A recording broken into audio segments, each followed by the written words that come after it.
Bata pa lamang ay pinagsasabihan na kami ng aming mga magulang, lalong-lalo na ang aming lola, na huwag daw kami magpapagabing umuwi kahit saan man kami galing. 3 kami magkakapatid, kalakbay, at kami na lang din ang nagsisilbing kalaro ng bawat isa. Malayo sa bayan ang aming tahanan. Nasa aparting bukarin kasi kami ng aming lugar sa Capiz. Pagbubukid naman ang ikinabubuhay ng aming pamilya, kalakbay. Sa aming murang isipan ay namulat kami sa hirap ng buhay. Nag-aaral man kami, ngunit hindi palagi ang pumapasok. Dahil kinakailangan rin namin tumulong sa aming mga magulang sa pagsasaka. Sa aming lugar ay nauso ang mga nilalang na kinatatakutan ng mga tao. Maraming tao kasi ang nagsasabi na maraming aswang sa aming lugar. Kahit sa amang dako ka ng probinsya namin naroroon. Marami raw kasi mga nagbabakasyon dito ang pinaunlakan ng mainit na pasalubong ng mga nangangaing nilalang. Kung kaya bata pa lamang kami ng aking mga kapatid, ay namulat na rin kami sa takot. Nahatid ng ganong konsepto hinggil sa aming lugar. Malayo rin ang pagitan ng mga bahay-bahay sa bawat isa. Ang tanging malapit lamang sa aming tahanan ay ang bahay ng aking tiyahin na kapatid naman ng aking ama. Humigit kumulang 10 minutong lakad lamang ay mararating ang kanilang bahay mula sa aming bahay. Mayayabong din ang mga damuhan na madadaanan sa mga pilapil na nagsisilbing daan sa aming lugar. 6:00 pa lamang ng gabi ay sarado na ang mga kabahayan. Tapos kami ay nasa loob na ng aming mga tahanan. Sa ganoong oras kasi nagsisimula ang kalbaryo ng mga taong naninirahan tulad namin. Makikitaan rin ng mga panangga ang bawat bahay kontra sa mga aswang na naglilibot sa buong paligid.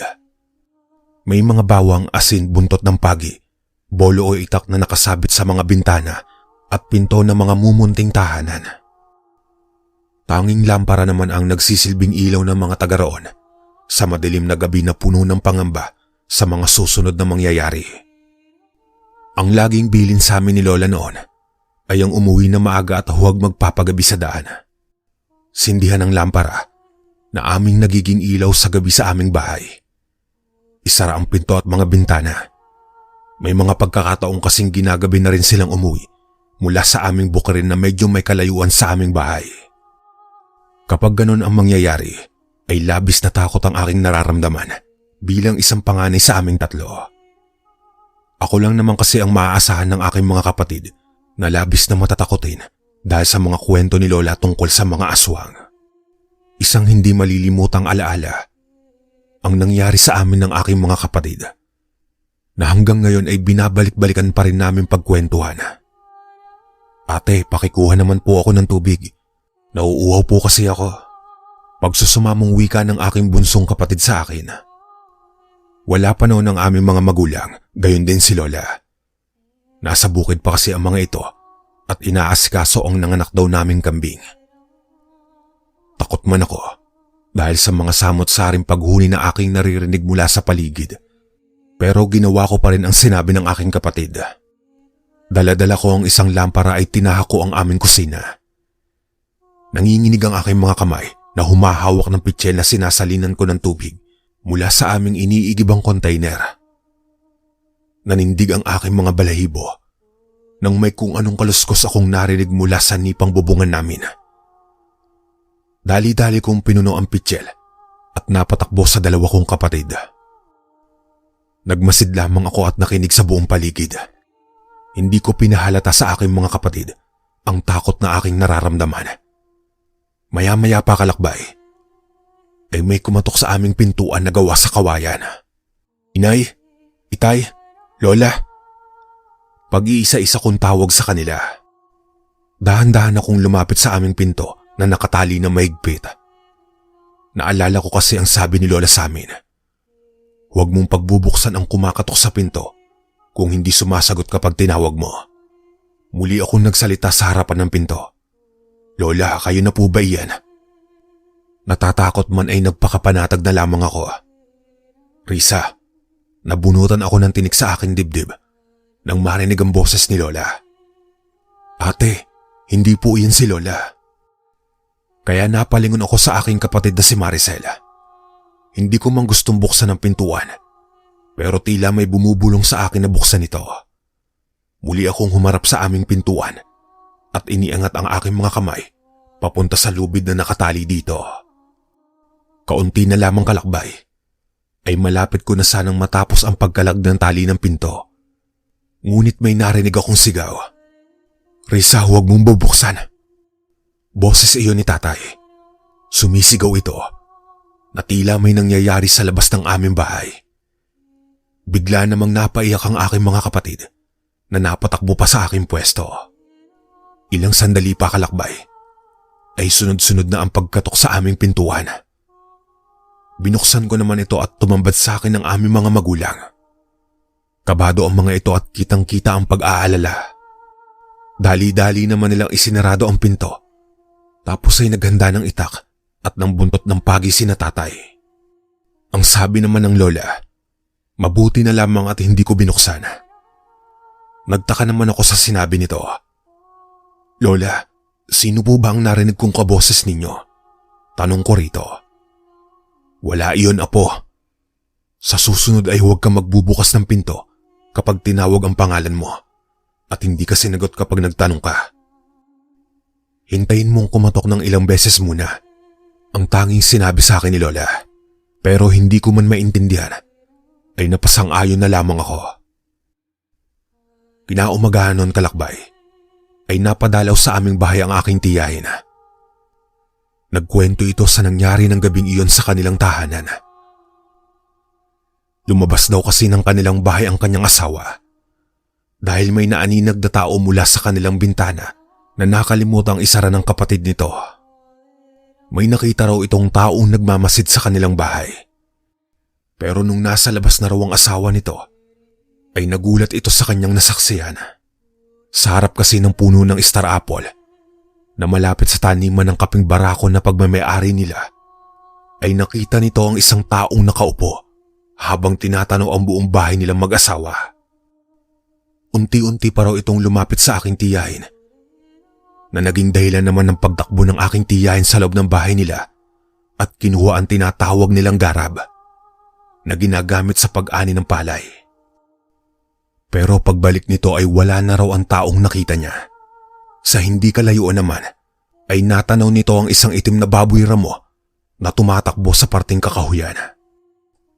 Nagkwentuhan pa sila habang ako naman ay nakikinig lamang sa kanila. Ganoon din naman ang aking mga kapatid na sina Maricel at Abraham na tutok na rin sa pakikinig.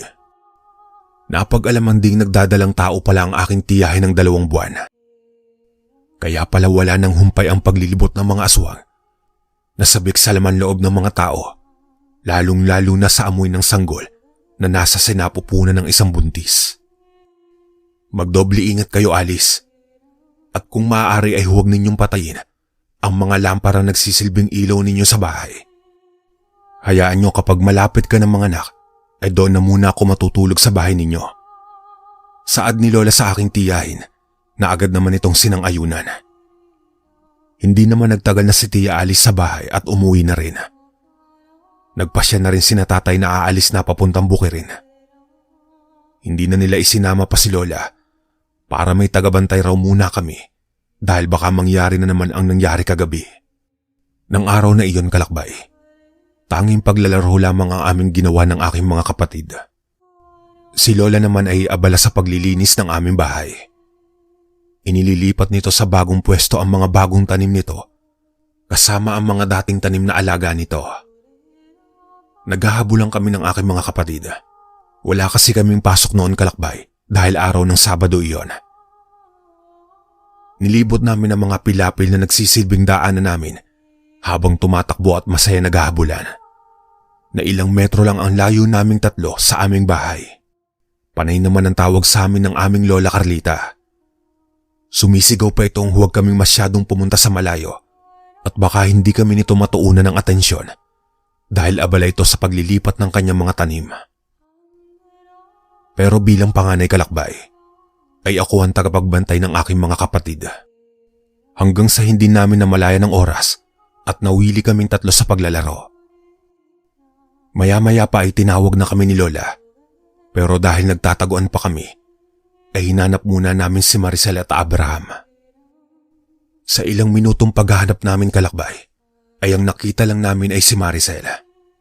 Medyo dumidilim na rin, kung kaya't natataranta na kami ni Maricel sa kakahanap kay Abraham. Abraham! Paulit-ulit na sigaw namin sa kanyang pangalan habang hinahanap namin ito sa mga damuhan. Mahilig kasi itong humiga sa damuhan kahit pa nangangati ito pagka-uwi namin ng bahay. Dumoble naman ang kabang nararamdaman ni Maricel nang may mahinang paghuni ng tiktik kaming narinig. Naisip ko naman kaagad ang sinabi ni Lola sa akin na kapag mahina ang paghuni nito, marahil ay nasa malapit lamang iyon. Takot man ay nagpatuloy kami sa paghahanap kay Abraham. Lumingon ako mula sa aming kinatatayuan at napagtanto kong medyo malayo na rin kami sa aming bahay. Lumipas pa ang ilang minuto ay natanaw na namin si Abraham sa hindi kalayuan. Mabilis itong tumatakbo papunta sa aming direksyon. Kahit pa para itong matutumba sa bawat paghakbang niya, ay tuloy pa rin ito sa pagtakbo. Ate, malayo pa man ay dinig na namin ang pagsigaw nitong boses na tumatawag sa amin. Tumakbo kami ni Maricel at sinalubong ito.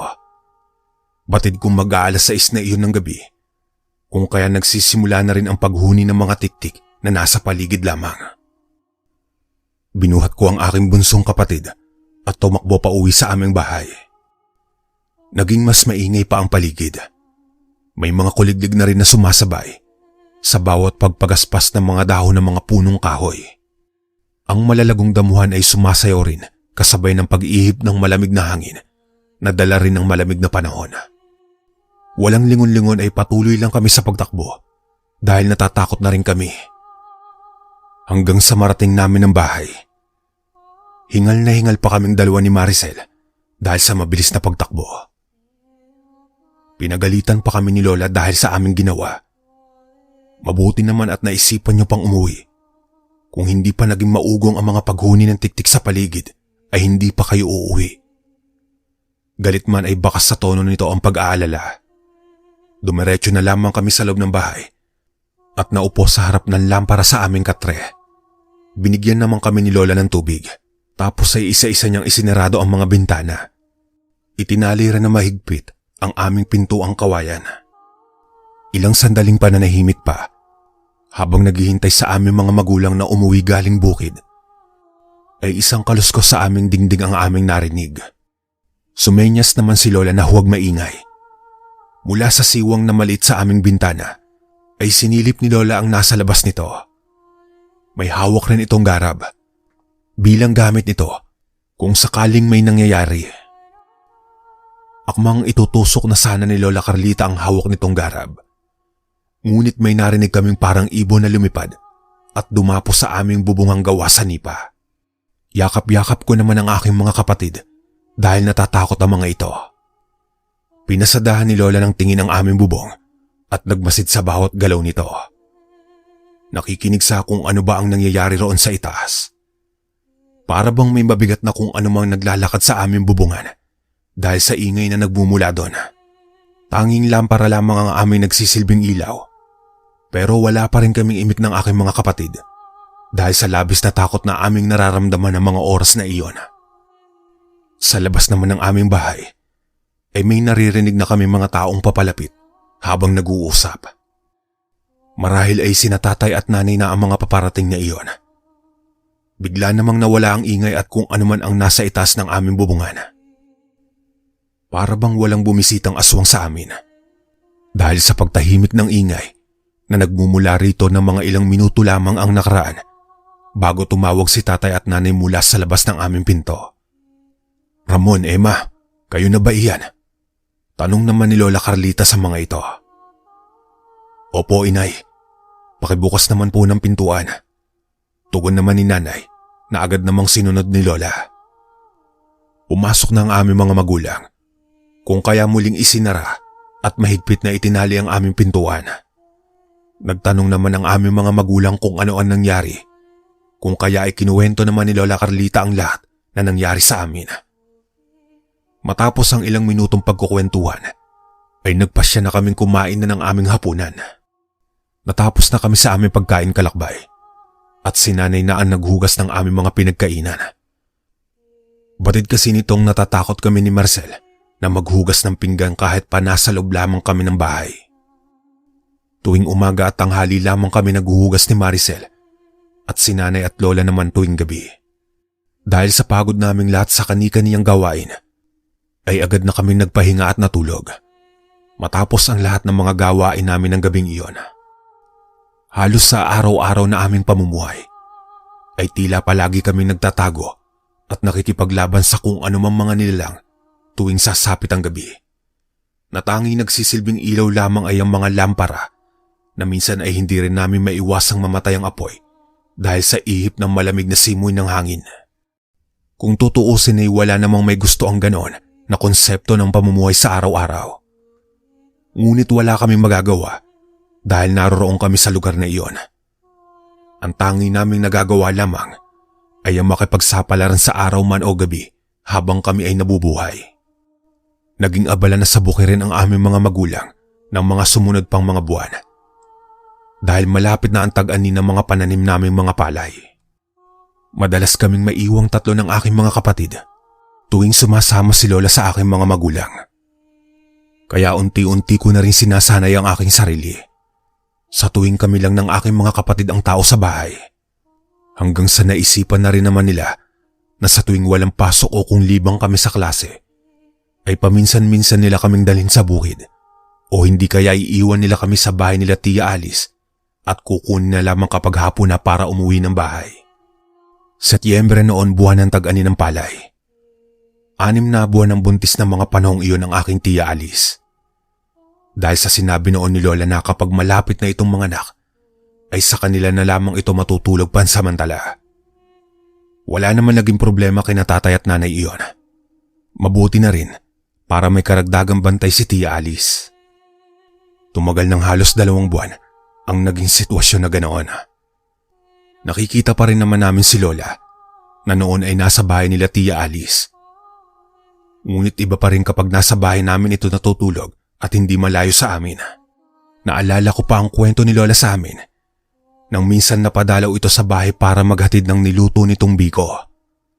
Malapit na ang kabuuan ni Tia Alice noon. Madilim na raw noon at dahil sa pagod nito galing sa bukid, ay kaagad itong nakatulog dahil sa pagod. Ginising na lamang ito ng kanyang manugang na asawa ni Tia Alice.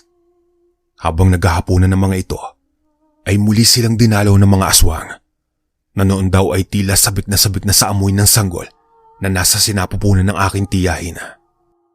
Lumabas noon si Lola at nagsindi ng apoy sa tapat ng kanilang pinto. Nagsaboy rin ito ng asin sa paligid at sa bubungan. May hawak rin itong buntot ng pagi na kinuha pa nito mula sa aming bahay. Habang nagbabantay sa apoy na kanyang nilikha, ay nilalagyan niya rin ito ng asin. Dahil mabisang pantaboy raw iyon sa mga aswang. Ayon na rin sa mga ninuno nito. Hindi raw kasi gusto ng mga aswang ang amoy ng asin kapag inilagay sa apoy at nasunog. Ilang oras naman nagbantay si Lola sa labas ng bahay nila Tia Alice kasama ang aking tiyuhin. Wala nang ingay noon sa paligid. Papasok na sana ng bahay sina Lola, ngunit sa hindi maipaliwanag na dahilan ay napatingin ito sa isang direksyon. Katulad ng nangyari sa aking tiyuhin noon, ay nasaksihan ni Lola ang sinasabi nitong tao na tila ba nagmamasid sa bahay kung nasaan sila naroroon kasama ang pakay ng nilalang na ito. Bitbit ang buntot ng pagi ay tumakbo si Lola sa puno ng star apple na malapit sa taniman ng kaping barako na pagmamay-ari ni Tia Alice. Napatakbo raw ang taong nakita nito sa may kakahuyan kung saan rin nakita ng aking tiyuhin noon kung saan tumakbo ang baboy ramo.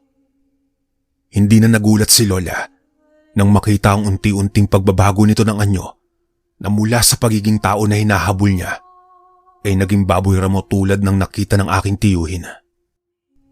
Bumalik lang si Lola sa bahay ng anak na si Alice nang mawala na parang bula ang kaninang hinahabol nito. Kinaumagahan noon ay ikinuwento ni Lola sa amin ng aking mga magulang ang nangyari ng gabing iyon.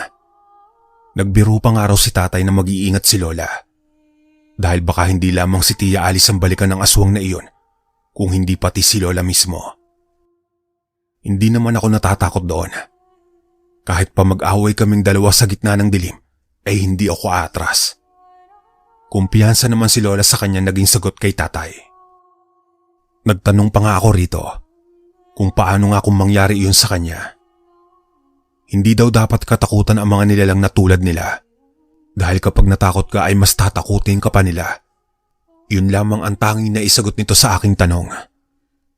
Gabi-gabi naman nagmamatsyag sina Lola para sa kapakanan ni Tia Alice at ng magiging apo nito. Ilang gabi na rin hindi nagkakaroon ng aberya sa aswang, kaya naman nakatulog sila ng mahimbing. Pero hindi iyon ang dahilan para hindi magbantay si Lola sa buong bahay.